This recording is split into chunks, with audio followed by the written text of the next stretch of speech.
You've clicked on this because you're wondering whether your marriage will benefit from watching the Focus on the Family 6-part video series, Finding Hope for Your Hurting Marriage. Or you're a church leader and you wonder if this is a good series to recommend to a wife who expresses depression, anxiety, or despair over her desperate marriage. There are 9 serious problems with this series that will make the marriage worse, not better. This video series discusses emotional abuse, physical abuse, porn addiction, and infidelity by the husband, and shifts most of the blame to the wife. It excuses all bad behavior by men, except for one place in the last video. This 6-part video came from cutting up a 2-part video that is publicly available on YouTube called Help for Your Desperate Marriage. So my links will send you to that public video, not the shortened version that they restrict access to.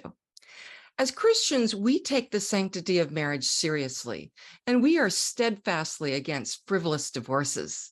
But at the same time, we are realists, and we know that some U.S. divorces are for very serious things, such as a pattern of infidelity, physical violence, verbal or emotional abuse, family-crushing addictions, and abandonment or neglect of duty. And researchers found, sadly, that there are a lot of destructive Christian marriages.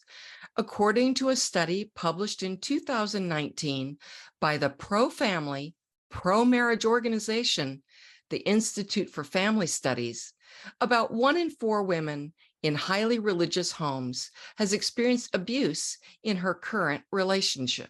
As Christians make up about 9 in 10 highly religious people in the United States, we need to face the fact that the woman who goes to her pastor may be in an abusive marriage. For those of you who don't know me, my name is Gretchen Baskerville, and I'm a Christian. I've been a divorce recovery leader in conservative Christian churches since 1998. I used to be a big fan of Focus on the Family, starting in the 1980s. So for nearly 40 years, I donated thousands of dollars to them. I recommended their books and articles.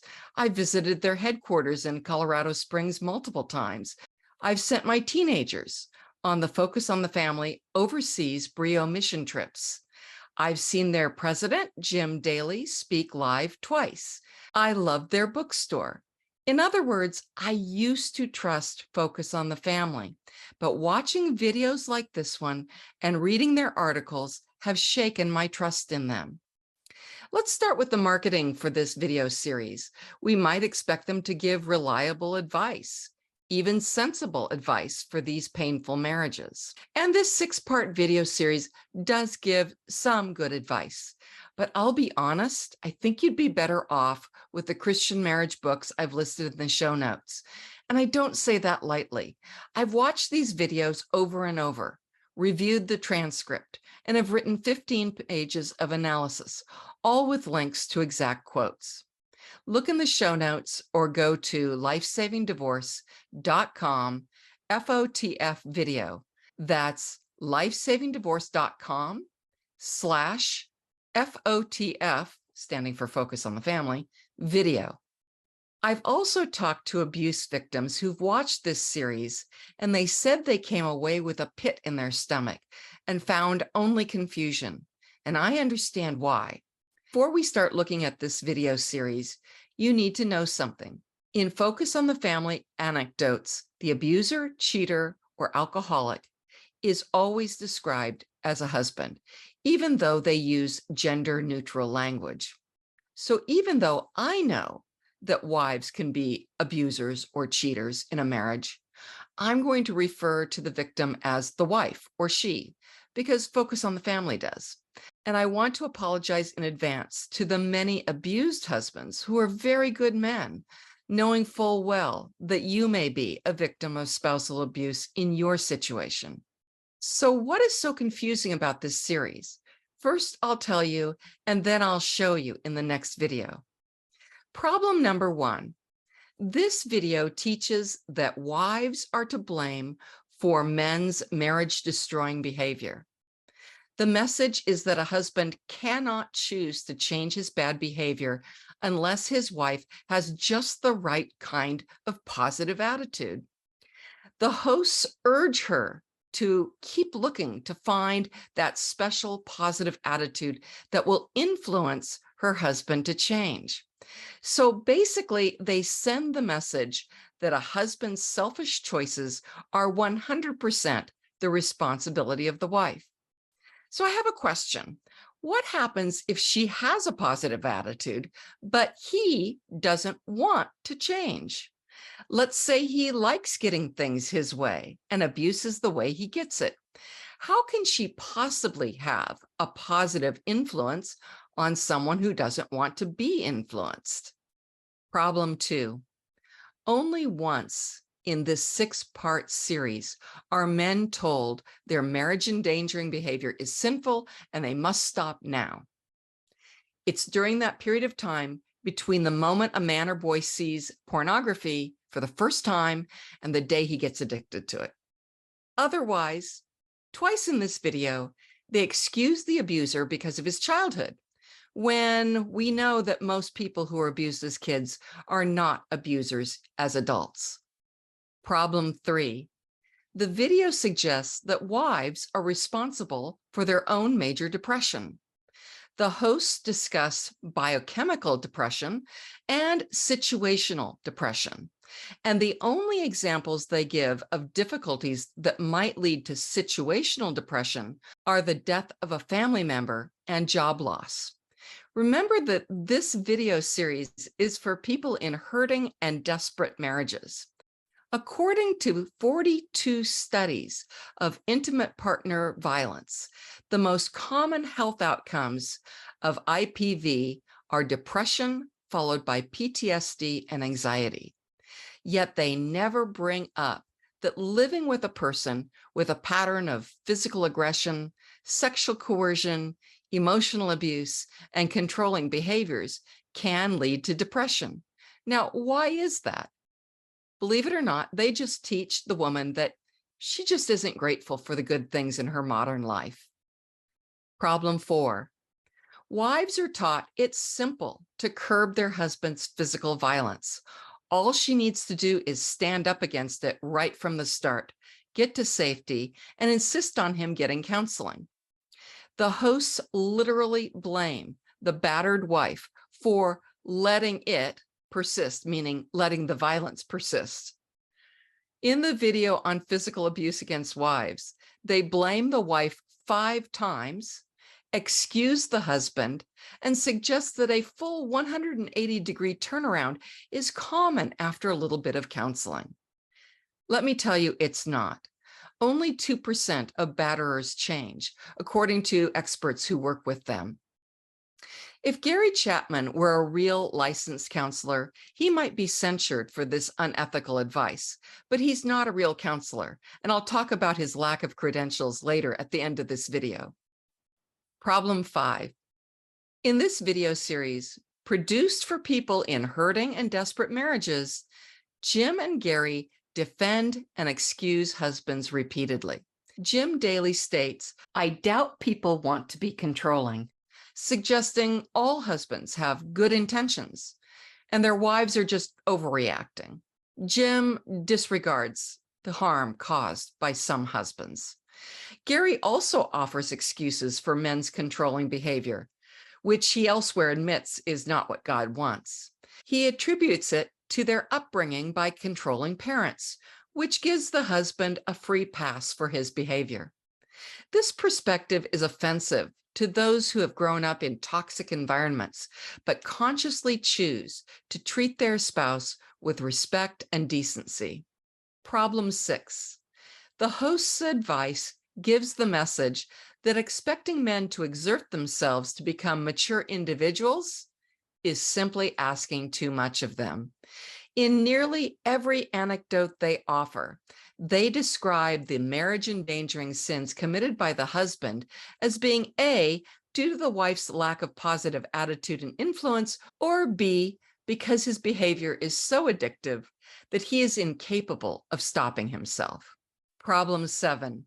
The anecdotes in this series describing emotional abuse and control suggest that abuse is the victim's fault.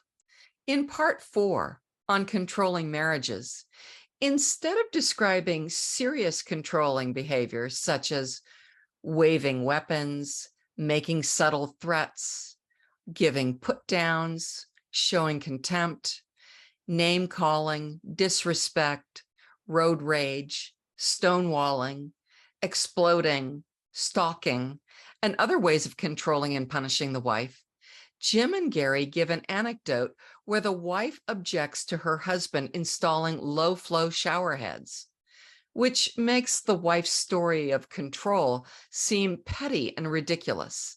This is the only anecdote they give in video 4 on controlling marriages. Problem 8. In this series, Jim and Gary model to other Christian leaders how to pretend to care, while actually refusing to listen to a wife's disclosures of abuse, ignoring her cries for help, and then turning the tables on the wife and making her the bad actor. In video 1, Jim and Gary say they are empathetic toward a woman who's married to an alcoholic, and then use the word but and blame her for the husband's substance addiction. And finally, problem 9. Jim Daly discards Jesus' teaching on divorce. Although he admits that Jesus allowed divorce for infidelity, he says that he, Jim Daly, knows better and says that God hates divorce in every case, without any allowance for serial infidelity, murder threats, violence, child abuse, or even pedophilia.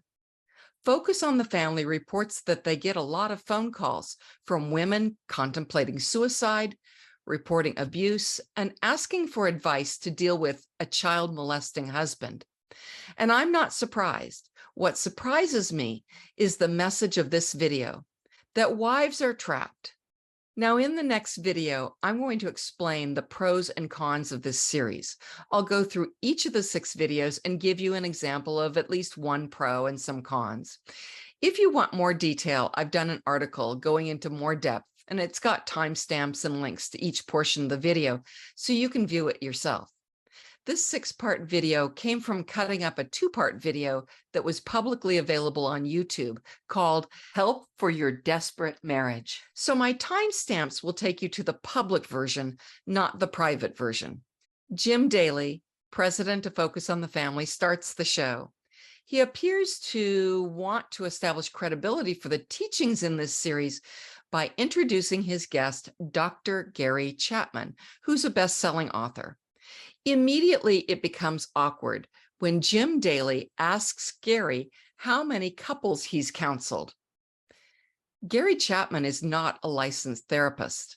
He has no earned master's degree or PhD in counseling, marriage therapy, sociology, psychology, or even social work. And it's against the ethics code of the American Association of Christian Counselors, paragraph 1830A, for him to use the term doctor in this situation, because his degree is not in counseling or in any related field. It's in adult education. It's pretty remarkable how Gary allows himself to be called a counselor without correcting Jim Daly.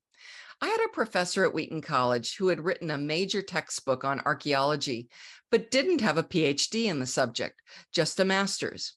Every time one of us called him doctor, he stopped us and repeated that he didn't have a doctorate. Now that's real integrity. Instead of admitting he's a pastor and an author who has no degrees in counseling, Gary Chapman allows Jim Daly's question to stand and finally agrees with a laugh with Jim's statement that he's counseled possibly thousands of people. To see this part of the video, look at the timestamp in the show notes below and in my detailed article. Okay, in our next video, we'll jump right into video 1, where Jim and Gary berate the wife of an alcoholic. If you benefited from this recording, you will find support and clarity in my book, The Life-Saving Divorce, available in paperback or Kindle on Amazon. You can also follow me, Gretchen Baskerville, online at lifesavingdivorce.com or on Facebook, Twitter, YouTube, or Instagram. You can sign up for my email list at lifesavingdivorce.com. Women and men of faith may request to join my private online Facebook group, Life Saving Divorce Private Group. For more on life-saving divorces, please subscribe and click the link to the next recording.